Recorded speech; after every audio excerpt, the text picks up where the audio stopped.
Bine ați venit pe canalul Îmi place să gătesc! Pentru noi, gătitul este o pauză din agitația zilnică, un mod de a încetini și de a ne bucura de lucrurile simple. Astăzi am ales să gătim afară, în mijlocul iernii, pentru că uneori mâncarea are gust mai bun atunci când este gătită în natură. Pentru rețeta de azi folosim coaste de porc, condimente simple și un sos care aduce echilibru între dulce și afumat. Primul pas este să îndepărtăm membrana de pe spatele coastelor. Este un detaliu mic, dar face carnea mult mai fragedă. Apoi condimentăm generos, pentru că aroma începe întotdeauna aici.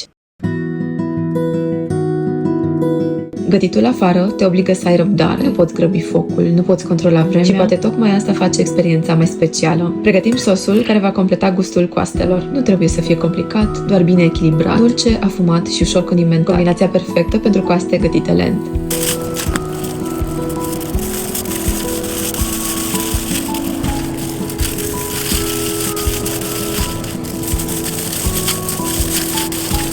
Acum începe partea care cere cel mai mult răbdare. Coastele trebuie gătite lent, la temperatură joasă. Cum s-a închis staniolul în sus, ca să nu curgă sucul din el.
Momentul adevărului.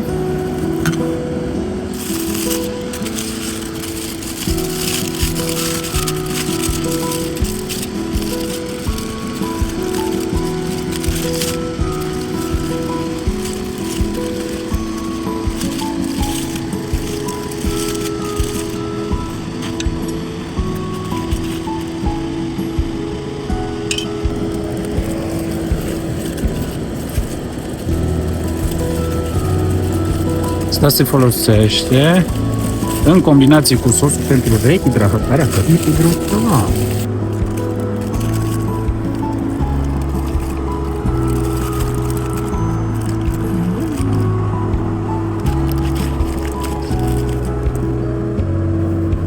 Faină textură are.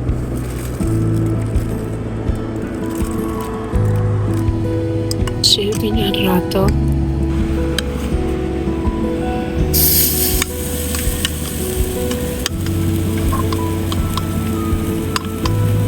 Carnea se așează cu partea de oase în jos. Pe partea unde sunt oasele există doar o membrană ca să nu se ardă carnea. În cazul în care se arde, se arde numai membrana și oasele alea.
Și o lăsăm vreo 5-7 minute.